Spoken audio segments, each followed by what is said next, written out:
భారీగా పీడీఎస్ బియ్యాన్ని పోలీసులు సీజ్ చేశారు. దానికి సంబంధించిన బ్రేకింగ్ న్యూస్ చూస్తున్నాం.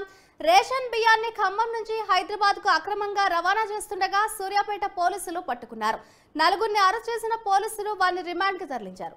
నిందితుల నుంచి 30 టన్నుల రేషన్ బియ్యం, 4 వాహనాలను సీజ్ చేశారు అధికారులు.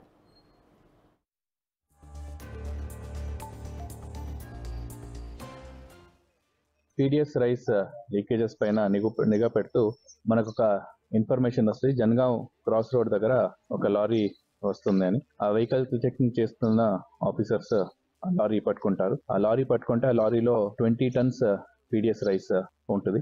అట్లనే దాన్ని ఇన్వెస్టిగేషన్ చేసి ముందుకు తీసుకొని వెళ్తే పూసుమంచి అక్కడ కూడా 2 డంప్ ఉంది అని ఇన్ఫర్మేషన్ వస్తుంది. అక్కడ వెళ్ళి 2 డంప్ రికవరీ చేయడం జరిగింది. దాంట్లో 10 టన్స్ పీడిఎస్ రైస్ రికవర్ అయింది. 3 వెహికల్స్ యూజ్ చేసిన వెహికల్స్ కూడా సీజ్ చేశాం. సో దీంట్లో మొత్తంగా 5 అక్యూజ్డ్ ఉన్నారు. ఒక అక్యూజ్డ్ అబ్స్కాండింగ్ లో ఉన్నాడు.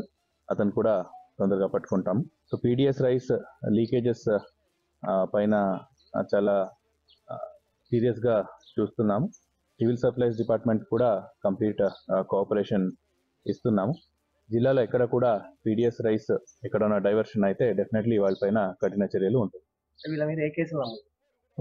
వీళ్ళ మీద ఈసీ యాక్ట్ కింద కేసు నమోదు చేశాం.